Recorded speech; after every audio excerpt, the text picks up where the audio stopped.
Hey hi welcome back to Kathavarnika channel. ఎవరైనా మన ఛానల్ని ఫస్ట్ టైం చూస్తుంటే ప్లీజ్ డూ సబ్స్క్రైబ్. ఈ బంధానికి ఏ పేరు పెట్టాలి ఎపిసోడ్ 13 ఏంటో ఇప్పుడు చూద్దాము. ఇక లేట్ చేయకుండా మన స్టోరీలోకి వెళ్దాం. వివేక్ గర్ల్ ఫ్రెండ్ మోనాలిసాను చెంపదెబ్బ కొట్టిన సాక్షిని చూసి ఆవేశంతో తారక్ ఆమెను తన వైపు తిప్పుకొని గట్టిగా చెంపదెబ్బ కొట్టాడు. ఆ తర్వాత మోనాలిసాకి తనుకి క్షమాపణ చెప్పమని బలవంతం చేశాడు. సాక్షి ఒప్పుకోకపోవడంతో అందరికీ డ్రింక్ సర్వ్ చేయి, లేకపోతే ఈ రాత్రి నాతో మొదటి రాత్రి అని కోపంగా అన్నాడు. ఆ మాటలు విన్న సాక్షి ఏడుస్తూ అక్కడి నుండి పరిగెత్తుకుంటూ వెళ్ళిపోయింది. డామిట్, ఏం పని చేసావు లీసా నువ్వు అని కోపంగా అడిగాడు వివేక్. పార్టీ ముగించుకొని ఇద్దరు కారులో వెళ్తూ ఉన్నారు.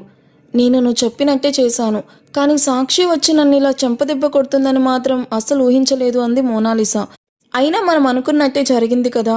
ఆమె తారక్కి నిజం చెప్పడానికి ప్రయత్నించింది, కానీ తారక్ ఆమె మాట నమ్మకుండా అందరి ముందు తిట్టాడు. ఆ తర్వాత సాక్షి తారక్ పైన కోపంగా మాట్లాడుతూ ఉంటే మన పని ఈజీ అవుతుందని ప్లాన్ చేశాం, కానీ ఈ విషయం ఇంత దూరం వెళ్తుందని నేను అస్సలు ఎక్స్పెక్ట్ చేయలేదు. వివేక్ విండో బయటికి చూస్తూ లోతుగా నిష్ఠూరించాడు. అది కాదు లీసా, తారక్ సాక్షిని అలా కొట్టడం, నా కళ్ళ ముందే ఆమెని అలా అవమానించడం, అది నేను చూడలేకపోయాను అన్నాడు బాధగా. ఏంటి, నీకు సాక్షి మీద జాలి పుట్టిందా అని మోనాలిసా అనుమానంగా అడిగింది. వివేక్ స్వల్పంగా నవ్వి, సాక్షిని చూస్తుంటే విన్నీ గుర్తొస్తుంది లీసా. అదే అమాయకత్వం, అదే స్వచ్ఛమైన మనసు. కానీ మన విన్నీ మాత్రం చాలా అల్లరి పిల్ల, పటపట మాట్లాడేది, ఎప్పుడు ఆట పట్టించేది అని బాధగా అన్నాడు. మాక్సీ కోల్ అంటూ అతని చేతిపైన తన చేయి వేసి ఓదార్చింది మోనాలిసా. పార్టీ ముగిసిన తర్వాత అందరూ తమ తమ ఇళ్ళకి వెళ్ళిపోయారు. అక్కడ జరిగిన అసలు నిజం ఎవ్వరికీ తెలియదు. మీనాక్షితో కలిసి ఇంటికి వచ్చిన సాక్షి చీర మార్చుకుని ఒక మూలన కూర్చొని గట్టిగా ఏడుస్తూ ఉండిపోయింది. మరోవైపు పెగ్గు మీద పెగ్గు తాగిన తారక్ వేగంగా కారు నడుపుకుంటూ ఇంటికి చేరుకున్నాడు. గది తలుపు ముందు కొన్ని క్షణాలు కోపంగా నిలబడి తర్వాత లోపలికొచ్చాడు. తూలుతూ నడిచి ఆమె ఎదురుగా మంచం మీద కాలు వేసుకొని కూర్చున్నాడు. అతన్ని చూడగానే సాక్షి కన్నీళ్లు తుడుచుకొని ముఖం తిప్పుకుంది. ఆమెను చూసి తారక్ వ్యంగ్యంగా నవ్వాడు.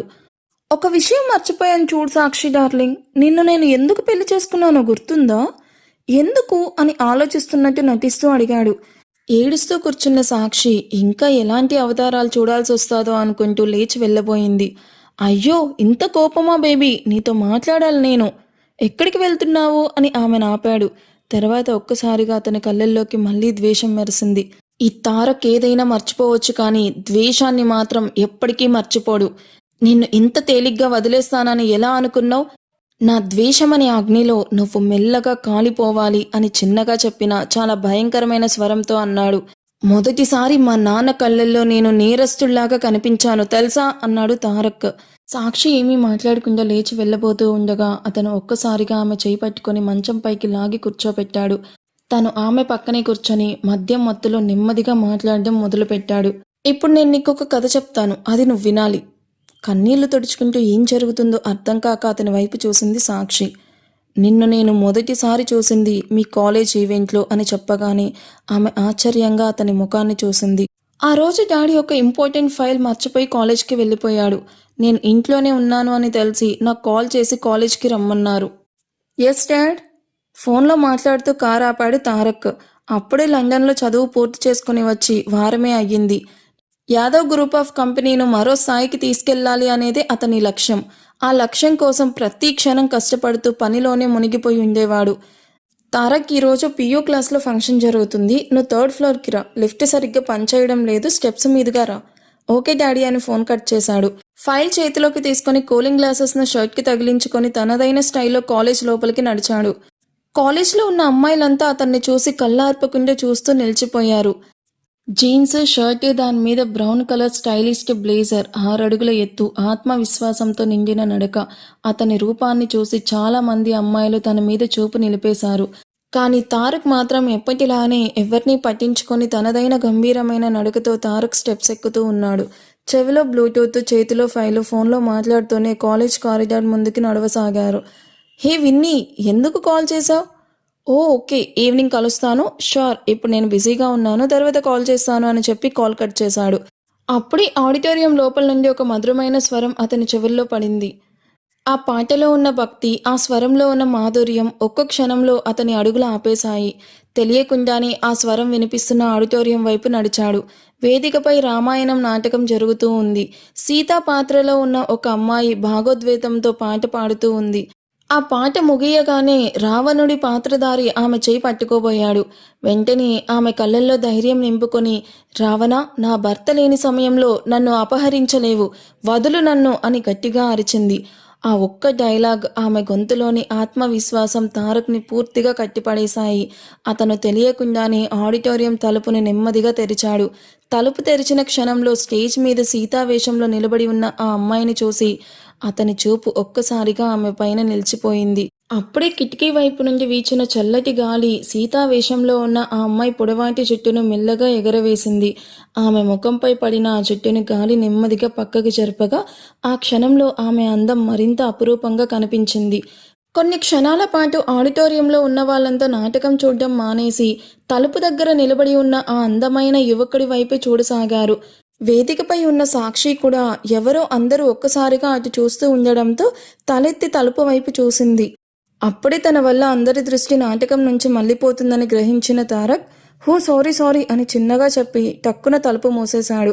ఆడిటోరియం బయటకు వచ్చిన తారక్ తన నుదుటిపైన చేయి వేసుకుని, హో షిట్, నాకు పని లేకపోతే అక్కడికెందుకు వెళ్ళాను మ్యాన్ అని తనలో తానే విసుక్కున్నాడు. ఒకసారి లోతుగా నిష్ఠూరించి చేతిలో ఉన్న ఫైల్ని సరిచేసుకుని మళ్ళీ థర్డ్ ఫ్లోర్ వైపు నడిచాడు. కొద్దిసేపటికి ప్రిన్సిపల్ గది ముందు నిలబడి తలుపు తట్టి, మే ఐ కమింగ్ డాడ్ అని అడిగాడు. రా తారక్, కూర్చో అని చంద్రప్రసాద్ అన్నాడు. Thank you dad. No problem. నువ్వు ఇప్పుడే వెళ్తావా లేక కాలేజ్ ఫంక్షన్ అయిపోయాక కలిసి వెళ్దామా? మీరుండండి డాడ్, నాకు వేరే ఫంక్షన్ ఉంది. హో సరే, ఓకే ఉండు, కనీసం కాఫీ తాగైనా వెళ్ళు. నో థ్యాంక్స్ డాడ్, నేను వెళ్తాను బాయ్ అని చెప్పి అక్కడి నుండి బయటకు వచ్చాడు. సాక్షి, నేను డ్రెస్ మార్చుకొని వస్తాను. మీరెప్పటికి వస్తారు? నువ్వు వెళ్ళమ్మా, మేమంతా డీజే దగ్గర డ్యాన్స్ చేసి వస్తాం. ఓకే అని చెప్పి సాక్షి అక్కడి నుండి ఖాళీగా ఉన్న ఒక గది వైపు నడిచింది. నడుస్తూ ఉండగా ఆమె వేలికి ఉన్న ఉంగరం జారి నేలపైన పడిపోయింది. అది గమనించిన తారక్ ఉంగరాన్ని తీసుకుని, హలో మిస్, మీ రింగ్ అని పిలుస్తూ ఆమె వెనకాలే నడిచాడు. హీ యూ, ఒకసారి ఆగండి. కానీ చెవిలో ఇయర్ ఫోన్స్ పెట్టుకుని ఉన్న సాక్షికి అతని మాటలేమీ వినిపించలేదు. ఆమె గదిలోకి వెళ్ళి తలుపు వేసుకుంది. కానీ లాక్ చేసుకోవడం మాత్రం మర్చిపోయింది. డ్రెస్ మార్చుకుంటూ ఉన్న సమయంలో తారక్ డోర్ ఓపెన్ చేశాడు నెమ్మదిగా. తలుపు ఒక్కసారిగా తెరుచుకున్న శబ్దం వినగానే అమ్మా అంటూ గట్టిగా కేక వేసింది సాక్షి. వెంటనే పక్కనే ఉన్న దుప్పటాను తన వంటిపైన కప్పుకుంది. తారక్ ఒక్కసారిగా షాక్ అయ్యాడు. హో షిట్, సారీ, నిజంగా సారీ, ఇదిగో నీ రింగ్ అక్కడ పడిపోయింది, అందుకే ఇవ్వడానికి వచ్చాను అని తొందరగా చెప్పాడు. కానీ అప్పటికే భయంతో వణికిపోతూ ఉన్న సెకండ్ పీయూసీ చదువుతూ ఉన్న అమాయకురాలు సాక్షి అతని మాట ఒక్కటి కూడా వినకుండా గట్టిగా అరవడం మొదలుపెట్టింది. ఆ కేకలు విన్న ఆమె స్నేహితులు, అరే మన సాక్షి వెనకాల ఎవరో అబ్బాయి పడ్డాడట అంటూ తమ క్లాస్ అబ్బాయిలందరినీ వెంట తీసుకొని ఆ గది వైపు పరిగెత్తారు. హే, ఎవర్రా నువ్వు? మా అమ్మాయిని ఎందుకలా వేధిస్తున్నావు అంటూ సాక్షి స్నేహితులు గదిలోకి తీసుకెళ్లారు. వాళ్లతో పాటు వచ్చిన కొంతమంది అబ్బాయిలు తారక్ చొక్కా కాలర్ని పట్టుకొని బలవంతంగా బయటికి లాగారు. అప్పటి వరకు ఓపిగ్గా ఉన్న తారక్ ఒక్క క్షణంలోనే సహనం కోల్పోయాడు. ఒకే ఒక్క దెబ్బతో ఎదురుగా వచ్చిన వాళ్ళందరినీ నేల కూల్చాడు. అతని కళ్ళల్లో మండుతూ ఉన్న కోపాన్ని చూసి అక్కడున్న వారంతా ఒక్కసారిగా భయంతో వెనక్కి తగ్గిపోయారు. అంతలో అక్కడ గోల విని స్టాఫ్తో కలిసి చంద్రప్రసాద్ యాదవ్ అక్కడికి చేరుకున్నాడు. ఆ దృశ్యం చూసిన ఆయన అవమానంతో తల వంచుకున్నాడు. ఎవరు నువ్వు? మా కాలేజ్లో రౌడీయిజం చేస్తావా? మా అమ్మాయితో అసభ్యంగా ప్రవర్తిస్తావా? పోలీసులకి కంప్లైంట్ ఇస్తాం రా అని మోహన్ ఆగ్రహంగా అన్నాడు. మోహన్, ఒక్క నిమిషం అని చంద్రప్రసాద్ ముందుకొచ్చాడు. తారక్ ముందు నిలబడి ఏ మాట వినకుండా అతని చెంపపైన గట్టిగా కొట్టాడు. గెట్ అవుట్ యు రాస్కెల్ అని గర్జించాడు. ఆ ఒక్క చెంపదెబ్బ తారక్ గుండెని చీల్చేసింది. అవమానంతో కోపంతో తన చెంపని పట్టుకొని ఒక్కసారిగా సాక్షి వైపు చూశాడు. కానీ భయంతో తలదించుకుని ఏడుస్తూ ఉన్న సాక్షి ఒక్కసారి కూడా అతని వైపు చూడలేదు. మరేం మాట్లాడకుండా తారక్ అక్కడి నుండి వెళ్ళిపోయాడు. ఆ సంఘటన తర్వాత తారక్ వారం రోజుల పాటు ఇంటికి కూడా వెళ్ళలేదు. తన కంపెనీ గెస్ట్ హౌస్లోనే ఉండిపోయాడు. ఇక చంద్రప్రసాద్ మాత్రం తన కొడుకు అలాంటి పని చేసేవాడు కాదనే నమ్మకంతో సాక్షిని తన ఆఫీస్ గదికి పిలిపించాడు. ఆ రోజు అసలు ఏం జరిగింది అని ప్రశాంతంగా అడిగాడు. సాక్షికి తెలిసినంత చెప్పింది. ఆయన నా వెనకాలే వచ్చాడు, నేను గదిలోకి వెళ్ళాను, ఆయన కూడా వచ్చాడు, ఏదో చెప్పబోతూ ఉన్నారు. అంతలోనే అందరూ వచ్చి ఆయన కాలర్ పట్టుకొని గొడవ పెట్టుకున్నారు. ఆ తర్వాత ఏం జరిగిందో నాకు తెలియదు అని చెప్పింది. ఆమె చెప్పిన మాటలు విన్న చంద్రప్రసాద్ లోపలే కుంగిపోయాడు. నేను పెద్ద తప్పు చేశాను. వాడికి ఒక్కసారి కూడా మాట్లాడే అవకాశం ఇవ్వకుండా నా చేతులతోనే కొట్టేశాను అని తీవ్ర పశ్చాత్తాపంతో అనుకున్నాడు. ఆ సంఘటన తండ్రి కొడుకుల మధ్య కనిపించని ఒక పెద్ద గోడను నిర్మించింది. ఆ సంఘటన తర్వాత తండ్రి కొడుకుల మధ్య మాటలు దాదాపు ఆగిపోయాయి. కొంతకాలానికి మరో మర్చిపోలేని సంఘటన వాళ్ళ జీవితంలో జరిగింది. ఆ సంఘటన తర్వాత సాక్షి విషయం అక్కడితో ముగిసిపోయింది. తారక్ కూడా మళ్ళీ తన తండ్రితో మునుపటిలాగే మాట్లాడడం మొదలుపెట్టాడు. అయినా అప్పుడప్పుడు సాక్షి గుర్తొస్తే బెంగళూరు మొత్తం ఆమె కోసం వెతికేవాడు. కానీ ఆఫీస్ బాధ్యతలు, బిజినెస్ టెన్షన్స్ అన్నీ కలిసి అతన్ని బిజీ చేశాయి. నెమ్మదిగా సాక్షి జ్ఞాపకం కూడా మసకబారిపోయింది. కానీ నువ్వు మళ్ళీ నా ఆఫీస్లో కనిపించే వరకు అని తారక్ చేదుగా నవ్వాడు. ఆ తర్వాత ప్రతిసారి నన్ను అవమానించింది నువ్వే. కాలేజ్లో నా చెంపపై పడిన ఆ దెబ్బను నేను ఎప్పటికీ మర్చిపోలేను. అందుకే నీకు పెద్ద శిక్ష ఇవ్వాలని అప్పుడే నిర్ణయించుకున్నాను అని చెప్పి ఆమె ముఖం వైపు చూశాడు. షాక్తో సాక్షి కూడా మాట రాక నిశ్చలంగా కూర్చోనుంది. చెప్పు, నీకే శిక్ష వెయ్యాలి? పెళ్లి రోజున నా చెల్లి కన్నీళ్లకు కారణమయ్యావు. ఇప్పుడు నా ప్రాణ స్నేహితుడు విక్కీ ప్రేమించిన మోనాలిసాను అందరి ముందు కొట్టి నన్ను మళ్ళీ అవమానించావు. ప్రతిసారి నాకు అవమానం తీసుకొచ్చే నిన్ను ఈ తారక్ అంత సులభంగా వదిలేస్తాడా అని మద్యం మత్తులోనే చెప్పుకుంటూ మంచంపై పడుకొని నిద్రలోకి జారిపోయాడు. కానీ సాక్షికి మాత్రం ఆ రాత్రి నిద్ర దూరమయ్యింది. అంటే ఆ రోజు కాలేజీలో జరిగిందంతా అని ఆలోచించగానే ఆమె గుండె ఒక్కసారిగా భారమయ్యింది. అప్పటి సంఘటనలన్నీ ఒక్కొక్కటిగా ఆమె కళ్ళ ముందు తిరగసాగాయి. తలని పట్టుకొని గట్టిగా ఏడ్చేసింది. అవును సార్, నా వల్ల మీకు చాలా అవమానం, చాలా బాధ జరిగింది. అయితే మీ జీవితంలో నుండి నేను దూరంగా వెళ్ళిపోవడమే సరైనది. సమంత అక్క వచ్చే వరకు నేను ఇక్కడే ఉంటాను. నాన్న చెప్పినట్టే మీకు ఎప్పటికీ దగ్గరవ్వను. మీరు ఏ శిక్ష వేసినా మౌనంగా భరిస్తాను అని మనసులో గట్టిగా నిర్ణయించుకుంది. కన్నీళ్లు తుడుచుకొని సైలెంట్గా సోఫా పైకి వెళ్ళి పడుకుంది. ఒక ప్రిన్సిపల్ కొడుకు అయ్యుండి ఒక అమ్మాయితో ఇలా ప్రవర్తిస్తావా? చంద్రప్రసాద్ యాదవ్ గారు తన కొడుకుని పెంచడంలో ఎక్కడో విఫలమయ్యాడనుకుంటా. ఆ అమ్మాయితో నీకేం పగరా? పేరు మాత్రం తారక్ రామ్, కానీ పని మాత్రం రావణుడిదే. చూడండి ఆ పాప ఎలా ఏడుస్తూ నిలబడిందో. టీవీ ఛానల్లో, సోషల్ మీడియాలో తిరుగుతూ ఉన్న ఆ వీడియో క్లిప్స్ చూపిస్తూ చంద్రప్రసాద్ యాదవ్ కోపంతో ఊగిపోయాడు. చూసావా నీ కొడుకు చేసిన ఘనకార్యం? నేను జీవితాంతం సంపాదించిన గౌరవాన్ని ఒక్క రోజులో వీధిలో పడేశాడు. లండన్కి వెళ్ళి చదువుకొని వచ్చాడనుకున్నా, చెడిపోయి వచ్చాడు. ఛీ, వాణ్ణి నా కొడుకు అని చెప్పుకోవడానికి సిగ్గేస్తుంది. ఇన్నాళ్ళుగా సంపాదించిన నా ప్రతిష్ఠ అంతా మట్టిలో కలిపేశాడు అని ఆవేశంగా అరిచాడు. అప్పుడే భరత్తో కలిసి ఇంట్లోకి అడుగుపెట్టిన తారక్ తండ్రి మాటలు సైలెంట్గా విన్నాడు. షటప్ చంద్రు అని ఒక్కసారిగా కౌశల్య గారు గట్టిగా అన్నారు. నా కొడుకు ఇలాంటి పని చేసేవాడు కాదు. మీకు మీ కొడుకు పైన నమ్మకం లేకపోవచ్చు, కానీ నాకు నా కొడుకు పైన నమ్మకం ఉంది, గర్వం కూడా ఉంది అని ధైర్యంగా భర్త ఎదుట నిలబడ్డారు. ఇదే ఇదే నీ గారాబం. ఇలా వెనకేసుకొస్తూ వాణ్ణి ఇవాళ ఈ పరిస్థితికి తీసుకొచ్చింది నువ్వే అని చంద్రప్రసాద్ కోపంగా అన్నాడు. చంద్రు అని కౌసల్య మళ్ళీ మాట్లాడబోతూ ఉండగా, విల్ యూ బోత్ షటప్ అని తారక్ గట్టిగా అరిచాడు. ఇద్దరు ఒక్కసారిగా మౌనంగా అతని వైపు చూశాడు. తల్లి వైపు చూసి, మామ్, నన్ను నమ్మినందుకు థ్యాంక్స్ అన్నాడు. తండ్రి వైపు తిరిగి చూశాడు. డాడ్, మీకు కూడా థ్యాంక్స్. అసలు ఏం జరిగిందో తెలుసుకోకుండా అందరి ముందు నా చంప పైన కొట్టారు. ఆ రోజు నాకు ఎంత అవమానంగా అనిపించిందో మీకు తెలియదు. మీ తప్పు మీరే తెలుసుకొని మీరే నా దగ్గరకు వచ్చి సారీ చెప్పి నన్ను ఇంటికి తీసుకెళ్లే వరకు నేను ఇంటికి గడప కూడా తొక్కను అని గట్టిగా చెప్పాడు. భరత్ రా వెళ్దాం అని కోపంగా అక్కడి నుండి వెళ్ళిపోయాడు.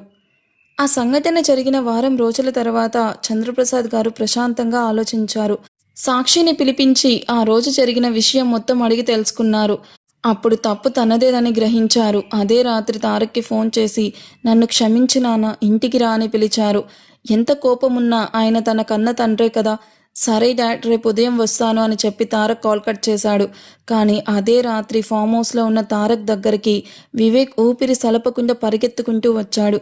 అతని జీవితాన్ని తలకిందులు చేసిన తన ప్రాణం లాంటి విన్నీ చనిపోయిందన్న వార్త చెప్పాడు. ఆ జ్ఞాపకాలన్నీ ఒక్కసారిగా కలలుగా తిరుగుతూ వచ్చాయి. నిద్రలో ఉన్న తారక్ ఒక్కసారిగా ఉలిక్కిపడి లేచాడు. నిన్న తాగిన మద్యం, పాత జ్ఞాపకాల బాధ రెండూ కలిసి అతని తలను చీల్చేస్తున్నాయి. తల పట్టుకుని లేచిన అతని కళ్ళకి సోఫాలో ముడుక్కొని పడుకోనున్న సాక్షి కనిపించింది. ఆమెను చూడగానే మొన్నటి గొడవ మొత్తం గుర్తొచ్చింది. కోపంలో పక్కనే ఉన్న వాటర్ మగ్గు తీసుకుని ఆమె పైన నీళ్లు విసిరేశాడు. అమ్మా అని గట్టిగా కేక వేసి సాక్షి ఒక్కసారిగా లేచి భయంతో వణికిపోయింది. ఏంటి అందరి నిద్ర పాడు చేసే నువ్వు మాత్రం హాయిగా నిద్రపోతా అనుకుంటున్నావా? ఈ జన్మలో అది జరగదు, గుర్తుపెట్టుకో అని చిన్నగా అన్నాడు. వెళ్ళు, ఒక గ్లాస్ మజ్జిగ తీసుకునిరా అని చెప్పి బాత్రూంకి వెళ్ళిపోయాడు. సాక్షి ఒక్క మాట కూడా మాట్లాడకుండా త్వరగా కిచెన్లోకి వెళ్ళి మజ్జిగ తీసుకొని అతని చేతికిచ్చింది. అది తాగిన తారక్ ఆమె వైపు ఒక్కసారి కూడా చూడకుండా నేరుగా జిమ్కి వెళ్ళిపోయాడు. ఇక సాక్షి మాత్రం అక్కడే సైలెంట్గా కూర్చుంది. ఇక నా జీవితం ఎలా ఉండబోతుంది అనే ఆలోచనతో గంటలు తరబడి అదే చోట కూర్చొని ఉండిపోయింది. ఏంటి మహారాణి గారు, ఇంకా ఎవరి జీవితం పాడు చేయాలని అలా కూర్చొనున్నారు? వెళ్ళి త్వరగా రెడీ అవ్వు, ఆఫీస్కి వెళ్ళాలి అని తారక్ గట్టిగా అన్నాడు. భయంతో సాక్షి చిన్నగా తలూపి అక్కడే నిలబడిపోయింది. ఆమె వణుకుతూ ఉన్న పెదాలు బలవంతంగా ఆపుకుంటున్న కన్నీళ్లు తారక్ కంటపడ్డాయి. కొన్ని క్షణాలు ఆమెను చూస్తూ సైలెంట్గా నిలబడ్డాడు. తర్వాత తనను తాను అదుపు చేసుకుంటూ, చూడు, నా ముందు ఇలా ప్రతిసారి ఏడుస్తూ నిలబడవాకు, వెళ్ళు అని మళ్ళీ కాస్త గట్టిగానే అన్నాడు. భయపడిపోయిన సాక్షి త్వరగా వెళ్ళబోయే క్రమంలో సోఫా మూలన కాలు తగిలి జారిపోయింది. ఆమె పడిపోతూ ఉండగానే తారక్ ఒక్క క్షణం కూడా ఆలస్యం చేయకుండా ఆమె చేయి పట్టుకుని తన వైపు లాగాడు. తర్వాతి క్షణంలో సాక్షి అతని గుండెపై ఆనుకొని నిలబడి ఉంది. లబ్ డబ్ లబ్ డబ్ అని అతని గుండె చప్పుడు ఆమె చెవుల్లో స్పష్టంగా వినిపించింది. నెమ్మదిగా కళ్ళు తెరిచి అతని వైపు చూసింది. కళ్ళల్లో మళ్ళీ నీళ్లు కమ్ముకున్నాయి. ఎంత తిట్టినా ఎంత బాధ పెట్టినా నేను పడిపోతూ ఉంటే మాత్రం నన్ను వదిలిపెట్టరు అని ఆమె మనసులో అనుకుంది. ఆ భావనే ఆమె కళ్ళల్లో కనిపించింది. అది అర్థమైనట్లుగా తారక్ ఏమీ మాట్లాడకుండా నెమ్మదిగా ఆమె నుదుటిపైన ఒక ముద్దు పెట్టి అక్కడి నుండి వెళ్ళిపోయాడు. సాక్షి స్నానం చేసి కిచెన్లోకి వచ్చింది. అప్పటికే నైట్ గౌన్లో ఉన్న కౌశల్య గారు కూడా అక్కడికి వచ్చారు. సాక్షి ఒకసారి నా రూమ్కి రా అని మృదువుగా అన్నారు. సరే అత్తయ్య, ఇదిగో మీ కాఫీ అని ముందుగా ఆమె చేతిలో కాఫీ ఇచ్చింది. ఇంట్లో అందరికీ కాఫీ ఇచ్చాక తన్మయ్ గది ముందు వెళ్ళి తలుపు తట్టింది. లోపల నుంచి, సంతు చాలు వదిలేసి, ఎవరో వచ్చారు, బహుశా సాక్షి అయ్యుంటుంది, ఉండి వస్తాను అని తను నవ్వుతూ చెప్పింది. తొందరగా బట్టలు సరిచేసుకుని జుట్టు ముడివేసుకుంటూ తలుపు తెరిచింది. ఆమె ఎర్రబడిన చెంపలు, అస్తవ్యస్తంగా ఉన్న దుస్తులు చూసిన సాక్షి ఏమీ అర్థం కాక తల వంచుకొని అక్కడే నిలబడిపోయింది. తలదించుకొని కాఫీ ఇచ్చి అక్కడి నుంచి నెమ్మదిగా బయటికి వెళ్ళిపోయింది సాక్షి. ఏమో సంతు, ఈ సాక్షి ఏదో విచిత్రంగా ఉంటుంది. ఒక్కోసారి ఆమెని నిజంగానే వదినగా ఒప్పుకోవాలనిపిస్తుంది అని కాఫీ తాగుతూ తన్మయ్ అన్నది. ఆ మాట విన్న వెంటనే సంతోష్ ముఖం ఒక్కసారిగా మారిపోయింది. హో, చివరికి నీ అసలు బుద్ధి చూపించావు కదా అని కోపంగా అన్నాడు. తను మన ఇద్దరం భవిష్యత్తులో బాగుండాలి అంటే తారక్ పెళ్లి సమంతతోనే జరగాలి. ఈ సాక్షి కొద్ది రోజుల అతిథి మాత్రమే. మా శామ్ ఎప్పటికైనా ఈ ఇంటి కోడలే, అది మాత్రం గుర్తుపెట్టుకో. తన్మయ్ వెంటనే భయపడి, సారీరా, అలా అనకూడదు, ఏదో అన్నయ్యతో ఆమె జోడీ బాగుంది అనిపించి అలా చెప్పాను. నువ్వు ఇంత సీరియస్గా తీసుకుంటావని అస్సలు అనుకోలేదు అని క్షమాపణ చెప్పింది. సరే, శామ్ వచ్చిన తర్వాత మిగతా విషయాలు మాట్లాడుకుందాం. అయితే ఆమె గురించి ఏమైనా తెలిసిందా? ఇప్పుడు ఎక్కడుంది అని అడిగింది. మామ చెప్పాడు, బామ్మ బలవంతంగా తారక్తో సాక్షికి పెళ్లి చేయించాక సమంత ఎక్కడికో వెళ్ళిపోయిందంట. నేను ఎన్నిసార్లు ఫోన్ చేసినా స్విచ్ ఆఫ్ వస్తుంది. తన్మయ్ కాసేపు తడబడింది. అది నాకు కూడా పూర్తిగా తెలియదు. డాడీ ఎక్కడో ఉంటారని మాత్రమే తెలుసు అని మాత్రమే చెప్పింది. సరే, నువ్వు త్వరగా రెడీ అయ్యి ఇంటికి వెళ్ళు అని చెప్పి సంతోష్ అక్కడి నుండి వెళ్ళిపోయాడు. సాయంత్రం ఓరియన్ మాల్కి రా, నేను కాల్ చేస్తాను అన్నాడు. ఏంటి, షాపింగా అని తన్మయ్ అడిగింది. అవును. సరే అని తలూపింది. అంతలో కౌశల్య సాక్షిని పిలిచింది. సాక్షి, ఒక వారం రోజుల పాటు జయమ్మ పనికి రాదు. ఇక ఈ వారం వంట నువ్వే చేస్తావా లేక కొత్త పని మనిషిని ఇంటర్వ్యూ చేసి పెట్టాలా? సాక్షి చిన్నగా నవ్వి, పర్వాలేదు అత్తయ్య, నేను చూసుకుంటాను, వంట నేనే చేస్తాను అని వినయంగా చెప్పి అక్కడి నుండి వెళ్ళిపోయింది. ఫోన్లో తన ఫ్రెండ్స్తో మాట్లాడుతూ ఉన్న చంద్రప్రసాద్ గారు, తను ఢిల్లీకి 2 ఫ్లైట్ టికెట్స్ బుక్ చేయమ్మా అని చెప్పాడు. ఎక్కడికి డాడీ అని తన్మయ్ ఆశ్చర్యంగా అడిగింది. నా ఫ్రెండ్ కూతురు పెళ్లికి, అందుకే నేను కౌశల్య వెళ్ళొస్తాము అని చెప్పి డైనింగ్ టేబుల్ దగ్గరికి వెళ్లారు. అప్పటికి తారక్ రెడీ అయ్యి కిందకొచ్చాడు. అతను రావడం చూసిన సాక్షి త్వరగా తన గదిలోకి వెళ్ళి చీర కట్టుకుని రెడీ అయ్యి వచ్చింది.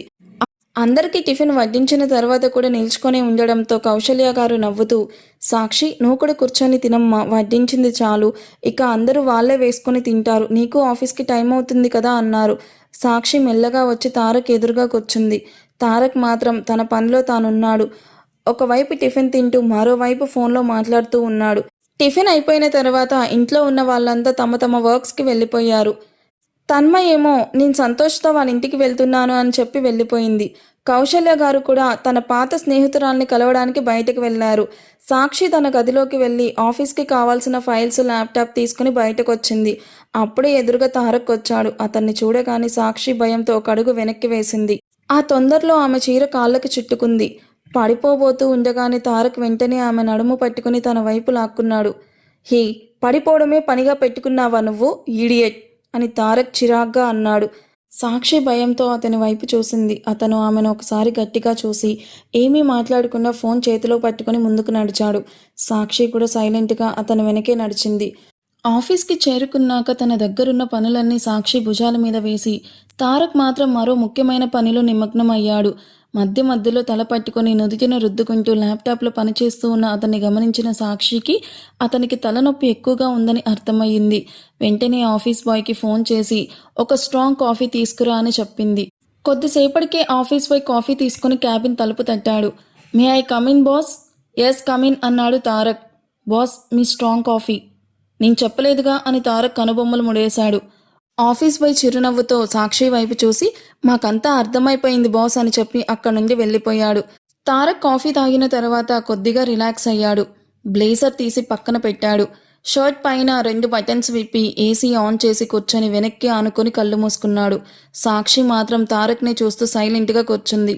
అంతలో హాయ్ తారక్, హాయ్ సాక్షి అంటూ వివేక్, మోనాలిసా క్యాబిన్లోకి వచ్చారు. మోనాలిసాని చూడగానే సాక్షి కళ్ళల్లో కోపం మెదిలింది. అది గమనించిన మోనాలిసా సాక్షి వైపు చూసి కన్ను కొట్టి వెటకారంగా నవ్వింది. హాయ్ రాండి, ఇద్దరు కూర్చోండి అని తారక్ చెప్పాడు. వాళ్ళు నలుగురు ప్రాజెక్ట్ గురించి చాలా సీరియస్గా చర్చ మొదలుపెట్టారు. కొద్దిసేపటికే మోనాలిసాకు ఫోన్ రావడంతో ఎక్స్క్యూజ్ మీ అని చెప్పి అక్కడి నుండి బయటికి వెళ్ళింది. సరే, నెక్స్ట్ ప్లాన్ గురించి తర్వాత మాట్లాడుకుందాం, అప్పటి వరకు మీరు ఏ నిర్ణయం తీసుకోకండి అని చెప్పి కాల్ కట్ చేసింది. వెనక్కి తిరిగిన ఆమె చేతులు కట్టుకుని ఎదురుగా నిలబడి ఉన్న సాక్షిని చూసి ఒక్కసారిగా ఆగిపోయింది. భయం వేసిన సాక్షి బయటకు మాత్రం ఏమీ తెలియనివ్వలేదు. హో సాక్షి, నువ్వా ఇక్కడున్నది అని మోనాలిసా నటించింది.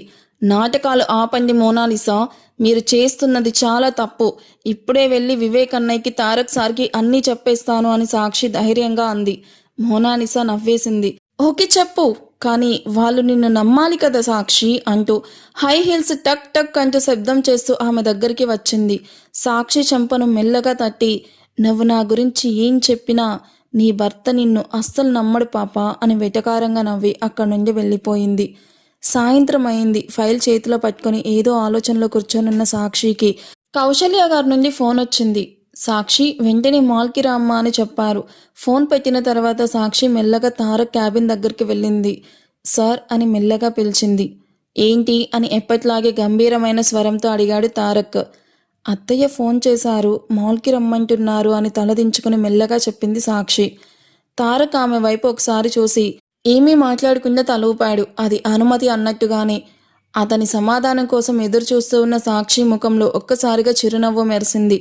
మొదటిసారి అత్తయ్యతో బయటికి వెళ్తున్నా అనే ఆనందం ఆమె కళ్ళల్లో స్పష్టంగా కనిపించింది. రా అంటూ కౌసల్య ఆమెను ప్రేమగా తీసుకెళ్లారు. ముందుగా ఇద్దరు సారీ సెక్షన్ వైపు వెళ్లారు. అక్కడ బ్రాండెడ్ సారీస్ ఒక్కొక్కటిగా సెలెక్ట్ చేయడం ప్రారంభించారు. కంచిపట్టు చీరలు, బెనారసు, మైసూర్ సిల్క్ ఇలా దాదాపు 20 చీరలు ఎంచుకున్నారు. నీలం, ఎరుపు, పసుపు అండ్ వైన్ కలర్ అందమైన డిజైనర్ సారీస్తో పాటు వాటికి సరిపోయే డిజైనర్ బ్లౌజెస్ కూడా తీసుకున్నారు. ఆ తర్వాత కుర్తీసు, జీన్స్, ప్లాజో సెట్స్ ఉన్న సెక్షన్కి వెళ్ళారు. సాక్షి, నీకు నచ్చినవి కూడా తీసుకో, నువ్వు యాదవ్ ఇంటి కోడలు, అది ఎప్పుడు గుర్తుపెట్టుకో, బ్రాండెడ్ బట్టలే వేసుకోవాలి అని చెప్పి కౌసల్య స్వయంగా 15 కుర్తా సెట్లు, ప్లాజో సెట్స్ ఎంపిక చేశారు. ఆ తర్వాత నైట్ వేర్ సెక్షన్కి వెళ్ళారు. సంకోచంతో నిలబడి ఉన్న సాక్షికి 2 అందమైన లాంగ్ గౌన్స్ తీసుకుని ట్రై చేయమని చెప్పింది. వాటిని వేసుకుని బయటకు వచ్చిన సాక్షిని చూసిన కౌశల్య గర్వంగా నవ్వుకున్నారు. మా కోడలు ఎంత అందంగా ఉందో అని మనసులోనే మర్చిపోయారు. తర్వాత ఇంకొన్ని లాంగ్ గౌన్స్తో పాటు సాక్షికి బాగా సెట్ అయ్యే ఫ్యాన్సీ నైట్ డ్రెస్సెస్ కూడా ఎంపిక చేసి ప్యాక్ చేయమన్నారు. సాక్షికి మాత్రం ఎంతో ఇబ్బందిగా అనిపించింది. ఇంట్లో ఎప్పుడు చీరలే కట్టుకునే ఆమెకి ఇవన్నీ కొత్తగా అనిపించాయి. వద్దు అని చెప్పాలనిపించిన కౌసల్య ప్రేమను చూసి ఏమీ చెప్పలేకపోయింది. డ్రెస్సెస్తో పాటు మేకప్ సామాన్లు, హై హీల్స్, అవసరమైన యాక్సెసరీస్ అన్నీ కొనుగోలు చేశారు. ఇంటికి చేరేసరికి రాత్రి 10 గంటలయ్యింది. ఇవన్నీ నీ గదిలో పెట్టు, అలాగే పని వాళ్ళ కోసం తీసుకున్న డ్రెస్సెస్ తారక్ గదిలో పెట్టేసేయ్ అని చెప్పి కౌసల్య అక్కడి నుండి వెళ్ళిపోయారు. ఆమె మాటలు విన్న సాక్షి ఆశ్చర్యంగా నిలిచిపోయింది. ఎందుకంటే ఒక్కరోజు షాపింగ్కి 3 lakhs అబోవ్ ఖర్చు చేశారు. మరుసటి ఉదయం నిద్రలేచిన సాక్షికి ఒళ్ళు నొప్పిగా అనిపించింది. ఒళ్ళంతా నొప్పిగా అనిపించింది. చేతులు కాళ్ళు కూడా బరువుగా ఉన్నాయి. అయినా జయమ్మ ఊరికి వెళ్ళిపోయినందుకు ఇంటి పనులన్నీ తనే చూసుకోవాల్సి వచ్చింది. త్వరగా స్నానం చేసి టిఫిన్ తయారు చేసి అందరికీ కాఫీ సిద్ధం చేసింది. అప్పటికే కౌశల్య చంద్రప్రసాద్ ప్రయాణానికి రెడీ అయ్యి పని వాళ్ళతో లగేజ్ కారులో పెట్టించారు. సరే సాక్షి, మేం వెళ్ళొస్తాము, జాగ్రత్తగా ఉండు. నువ్వు తారక్ ఇద్దరే ఇంట్లో ఉంటారు. 2 రోజుల విషయమే, త్వరగా వచ్చేస్తాము అని కౌశల్య చెప్పగానే, కౌశల్య రా, ఫ్లైట్కి ఆలస్యం అవుతుంది అని చంద్రప్రసాద్ యాదవ్ తొందర పెడుతూ ఉన్నారు. మావయ్య, నేను అమ్మ ఇంటికి వెళ్ళొస్తాను అని చెప్పి సాక్షి మెల్లగా అడిగింది. అవసరం లేదు, ఇక్కడే ఉండు. తారక్కి భోజనం టిఫిన్ చూసుకోవడం నీ బాధ్యత. జయమ్మ ముందే ఊరికి వెళ్ళిపోయింది అని గట్టిగా చెప్పి ముందుకు నడిచాడు. వాళ్ళు వెళ్ళిపోయిన దిశగా భయంగా చూస్తూ సాక్షి అలాగే నిలబడిపోయింది. కార్ దగ్గర నిలబడ్డ తారక్ ఆమె వైపు చూసి వెటకారంగా నవ్వాడు. ఇంట్లో ఇప్పుడు ఎవరూ లేరు అన్నట్టుగా అతని చూపు ఉండడంతో సాక్షి ఒక్కసారిగా భయపడి పరిగెత్తుకుంటూ తన గదిలోకి వెళ్ళిపోయింది. సాయంత్రానికి ఇద్దరూ ఆఫీస్ నుండి ఇంటికి చేరుకున్నారు. ఫ్రెష్ అయి వచ్చిన తారక్కి సాక్షి కాఫీ ఇచ్చింది. తర్వాత వంట చేయడానికి కిచెన్లోకి వెళ్ళబోతూ ఉండగా, అవసరం లేదు, ఈరోజు డిన్నర్కి బయటకు వెళ్తున్నామన్నాడు తారక్. సార్ వద్దు, నేను ఇంట్లోనే చేస్తాను అని సాక్షి మెల్లగా చెప్పింది. అవసరం లేదు, ఇది తీసుకో, ఈ డ్రెస్ వేసుకొని రెడీ అవ్వు అని తారక్ ఆమె చేతిలో ఒక కవర్ పెట్టాడు. అందులోని డ్రెస్ చూసిన సాక్షి ముఖం వెంటనే మాడిపోయింది. డీప్ నెక్, శరీరానికి అతుకుపోయే లాంగ్ గౌన్, పూర్తిగా బ్యాక్ ఓపెన్ డిజైన్. లేదు, నేను ఇలాంటి డ్రెస్ వేసుకోలేను అని గొంతు ఎండిపోతూ చెప్పింది. అంతే, ఒక్కసారిగా ఆమె నడుము పట్టుకుని తన వైపు లాక్కున్నాడు తారక్. అతని కళ్ళల్లో మండిపడుతూ ఉన్న కోపం చూసి సాక్షి ఉలిక్కిపడింది. ఎందుకు వేసుకోవు? వేసుకోవాలి, తప్పకుండా వేసుకోవాలి అని గట్టిగా అన్నాడు. సార్, వేసుకుంటాను అని భయంతో తలోపి గౌన్ తీసుకుని ఏడుస్తూనే గదిలోకి పరిగెత్తింది. వెళ్ళు వెళ్ళు, ప్రతి క్షణం నువ్వు బాధపడాలి, అప్పుడే నా మనసు చల్లబడుతుంది అని వ్యంగ్యంగా నవ్వుకుంటూ తారక్ కూడా రెడీ అవ్వడానికి తన గదిలోకి వెళ్ళాడు. కొద్దిసేపటి తర్వాత డ్రెస్ వేసుకుని అద్దం ముందు దుప్పటా కప్పుకొని సైలెంట్గా కూర్చొనున్న సాక్షి దగ్గరికి కోపంగా వచ్చాడు. నేను చెప్పినట్టు డ్రెస్ కూడా సరిగ్గా వేసుకోలేవా అంటూ ఆమె దుప్పటాను ఒక్కసారిగా లాగి పక్కకి విసిరేశాడు. కానీ తరువాతి క్షణమే అతను కదలకుండా అలాగే నిలిచిపోయాడు. మాల్లో మ్యానిక్యూన్కి వేసి ఉన్న లైట్ పర్పుల్ కలర్ గౌన్ చూసి దాన్ని అతను ప్యాక్ చేయమన్నాడు. ఇప్పుడు అదే గౌన్లో ఏ మాత్రం మేకప్ లేకుండా సహజమైన అందంతో అద్దం ముందు కూర్చొనున్న సాక్షిని చూసి ఆమె అందానికి క్షణం పాటు అతడు మాటలు రాక నిలిచిపోయాడు. ఆమెను చూసి మనసు కదలకుండా ఉండగలిగే మగాడు ఉండడేమో అనిపించేంత అందంగా కనిపిస్తుంది.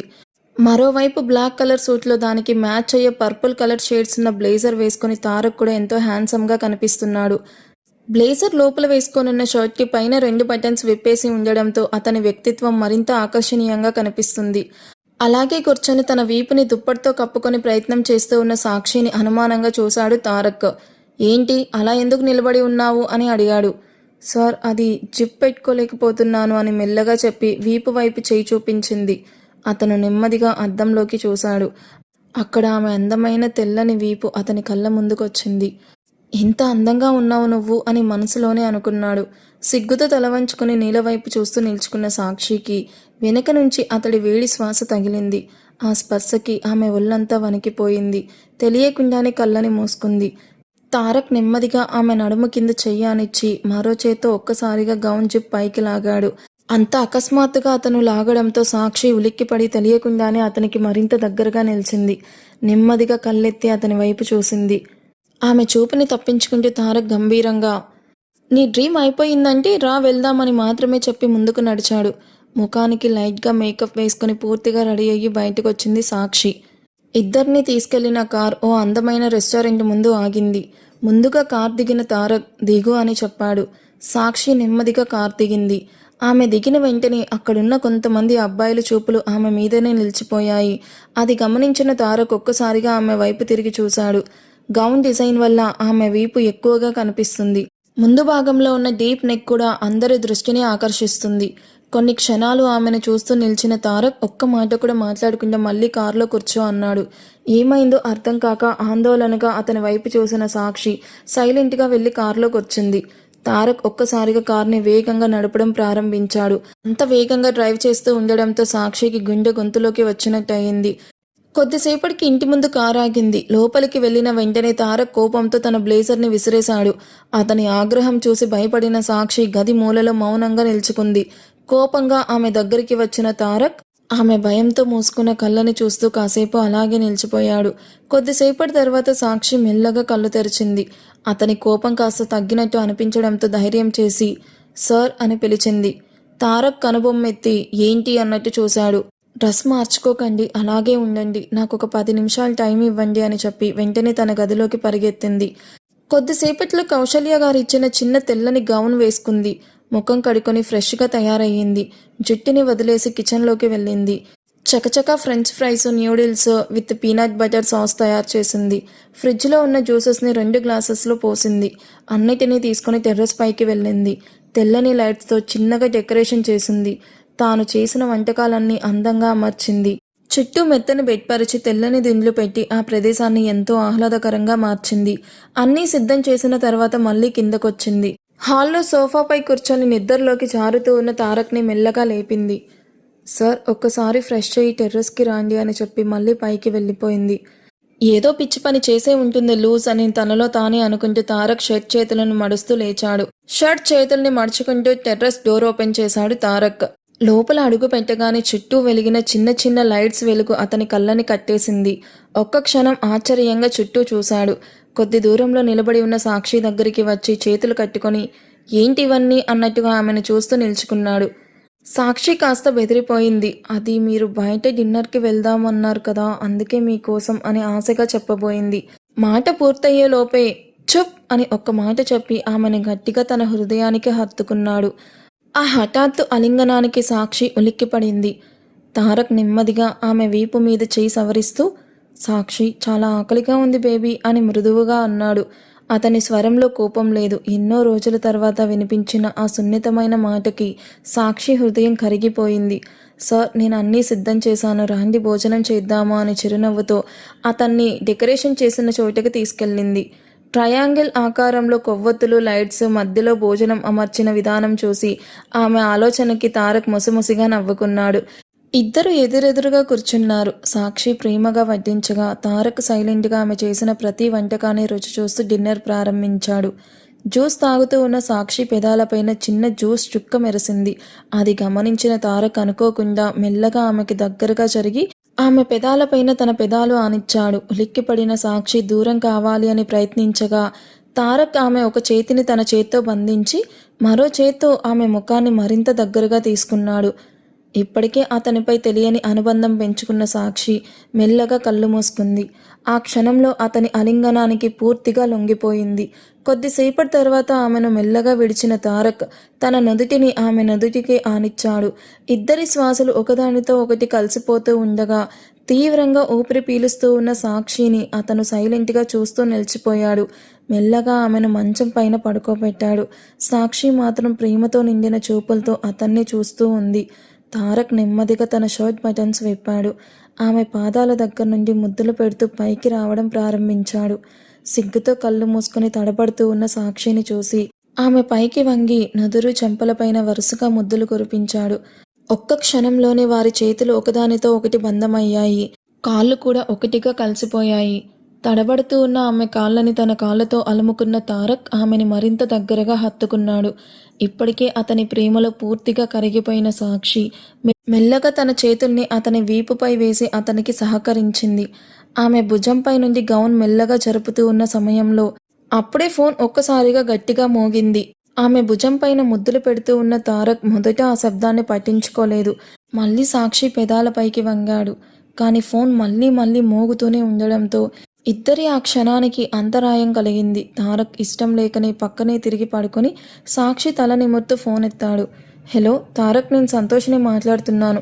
తను హాస్పిటల్లో అడ్మిట్ చేశాము. చాలా వామిటింగ్స్ అవుతున్నాయి. నిన్నే అడుగుతుంది, ప్లీజ్ వెంటనే రా అన్నాడు. ఆ మాటలు విన్న వెంటనే తారక్ ఒక్కసారిగా కంగారు పడ్డాడు. సాక్షిని వదిలి లేచి త్వరగా షర్ట్ వేసుకున్నాడు. జరిగిపోయిన గౌన్ని సరిచేసుకుంటూ లేచిన సాక్షి ఏమైంది, ఎవరికైనా ఏమైనా అయ్యిందా అని ఆందోళనగా చూడసాగింది. కానీ తారక్ ఆమె వైపు ఒక్కసారి కూడా చూడలేదు. వేగంగా బయటకు వెళ్ళి కారులో ఎక్కి హడావిడిగా వెళ్ళిపోయాడు. సాక్షి పరిగెత్తుకుంటూ డోర్ దగ్గరికి వచ్చింది. అతను వెళ్ళిపోయిన దారినే చూస్తూ అక్కడే నిశ్శబ్దంగా నిలబడిపోయింది. బ్యాడ్‌గా కామెంట్స్ చేయకండి, చాలా హర్టింగ్‌గా ఉంది అని చెప్పాను లాస్ట్ వీడియోలో. కానీ ప్రమీల గారు మీరెందుకు దాన్ని రాంగ్‌గా తీసుకున్నారో నాకు అర్థం కాలేదు. నేను మిమ్మల్ని అనలేదండి. వేరే వాళ్ళు చాలా బ్యాడ్‌గా కామెంట్స్ చేస్తుంటే వాళ్ళకి మాత్రమే చెప్పాను. మీరు ఎంత పాజిటివ్‌గా రెస్పాండ్ అయ్యారు, ఎంత పాజిటివ్‌గా కామెంట్ చేశారు.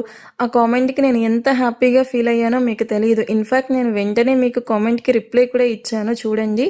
అండ్ మీ కామెంట్స్ కూడా నేను అస్సలు డిలీట్ కూడా చేయలేదు. ఎవరైనా డిలీట్ చేస్తారా ఇలాంటి కామెంట్స్? చూడండి, ఇక్కడ డిస్‌ప్లే కూడా చేస్తున్నాను. మీరేదో మిస్‌అండర్‌స్టాండింగ్ చేసుకొని ఉండొచ్చు. ఒకసారి చెక్ చేసుకోండి. Apart from that next 2 episodes ఉన్నాయి. ఆ 2 ఎపిసోడ్స్‌లో పాస్ట్ అయితే కంప్లీట్ చేసేస్తాను. ఓకేనా? సో, ఈ ఎపిసోడ్ మీకు ఎలా అనిపించిందో కామెంట్ చేయండి. వీడియో మీకు నచ్చితే ప్లీజ్ లైక్ చేసి హైప్ ఇవ్వడం అస్సలు మర్చిపోవద్దు. Thank you for watching. See you on next video. Bye.